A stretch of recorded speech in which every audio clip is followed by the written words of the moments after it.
Hey guys! So nasa bahay ako ng mama. Ito ang kanyang munting negosyo, business. So ayan.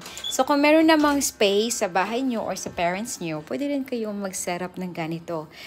Low investment at saka what you really need is dapat reliable yung internet connection nyo po. Para hindi naman masayang yung pera ng mga naglalaro or uma-access ng internet sa bahay ninyo. Ayan. So, yung mga units na yan are all brand new. So, maganda naman siya. Mas mabuti ng brand new para hindi madaling masira. Merong isang unit na hindi gumana yan. Pero naayos naman agad ng friend ko.